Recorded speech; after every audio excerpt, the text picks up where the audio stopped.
Hi guys, Dr. Richard here from Klein Chiropractic. Now I want to use today's video just to talk or explain a little bit about sitting, and in particular sitting on a sofa, which I'm sure a lot of you are doing more than you would typically do at the moment.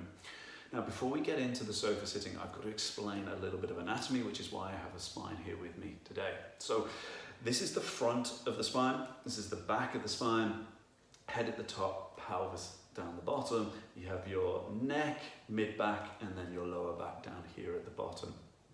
Now, when you're sitting, standing, or lying down, what you need to do, ideally you need to do, is keep what's called a neutral posture.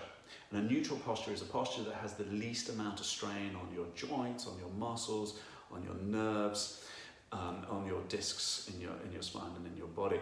So what does that look like? Well, you would have a nice curve like this here in the neck, a curve like this here in the mid-back, and a curve going in the lower back. The problem is when we sit on a sofa is we start to lose this curve down through here. So when we sit on a sofa, typically what happens is our hips become lower than our knees, or our knees are higher than our hips. As I say, what this does, it tilts the pelvis backwards, starts to flatten or even round that curve in the lower back, putting a lot of strain on the muscles, the nerves, and also those discs down there at the bottom, which can often lead to lower back pain, pinched nerves, slipped or prolapsed discs at the bottom of the spine. So what do we do about this? How do we get around this?